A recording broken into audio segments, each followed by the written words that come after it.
સુરતમાં પ્રદેશ મહામંત્રી પ્રશાંત કોરાટની પત્રકાર પરિષદ. પ્રશાંત કોરાટનું બેઠક કે નિવેદન. આજે સુરત ખાતે દક્ષિણ ઝોનના પદાધિકારીઓ માટે બેઠક યોજાઈ. બેઠકમાં પ્રદેશ અધ્યક્ષ જગદીશ વિશ્વકર્મા બેઠકમાં આવ્યા છે. સ્થાનિક સ્વરાજ્યની ચૂંટણીને લઈને બેઠક યોજવામાં આવી. સૌરાષ્ટ્ર અને ઉત્તર ઝોનની બેઠકનું પણ આયોજન કરવામાં. સ્થાનિક સ્વરાજ્યની ચૂંટણી ભાજપ લડવા જઈ રહી છે. અગાઉની ચૂંટણીમાં જીત મેળવીને ઇતિહાસ બનાવ્યો હતો. એક ચોક્કસ ધ્યેય સાથે કાર્યકરો કામ કરે તેવો સંકલ્પ લે.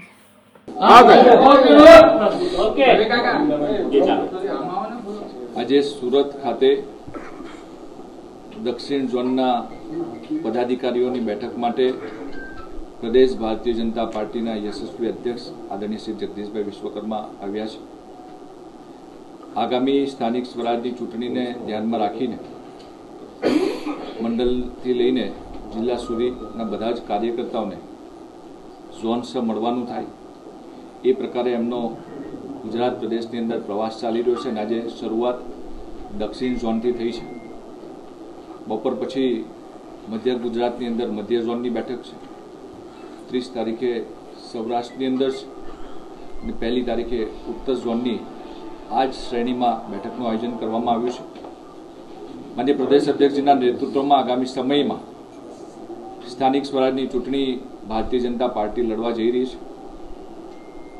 જે રીતે ગત 2021ની અંદર ભારતીય જનતા પાર્ટીએ જે વિજય મેળવીને ઇતિહાસ બનાવ્યો હતો એ નવો ઇતિહાસ બનાવવા માટે થઈને ભારતીય જનતા પાર્ટીના કાર્યકર્તાઓ દરેક કાર્યકર્તાઓ પ્રદેશથી લઈને બૂથ સુધી બધા કામ કરે એ ધ્યેય સાથે માન્ય પ્રદેશ અધ્યક્ષજીનો પ્રવાસ ચાલી રહ્યો છે.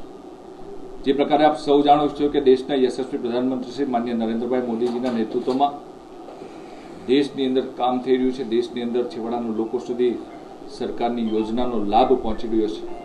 ત્યારે ગુજરાતની અંદર પણ પ્રદેશ રાજ્યના માન્ય મુખ્યમંત્રી શ્રી ભૂપેન્દ્રભાઈ પટેલ સાહેબના નેતૃત્વમાં ભારતીય જનતા પાર્ટીની સરકાર કામ કરી રહી છે. સરકારની યોજનાકીય લાભાર્થીઓ સુધી પહોંચવા માટેનો પ્રયાસ, સરકારે કરેલા કામો, સાથે સાથે સ્થાનિક સ્વરાજની ચૂંટણી છે તો સ્થાનિક સ્વરાજની અંદર પણ ભારતીય જનતા પાર્ટીએ એકમના માધ્યમથી કરેલા કામો એ લોકોને યાદ અપાવીને એ પ્રકારે આવનારા સમયમાં ભારતીય જનતા પાર્ટીના કાર્યકર્તાઓ લોકો સુધી જવાના છે.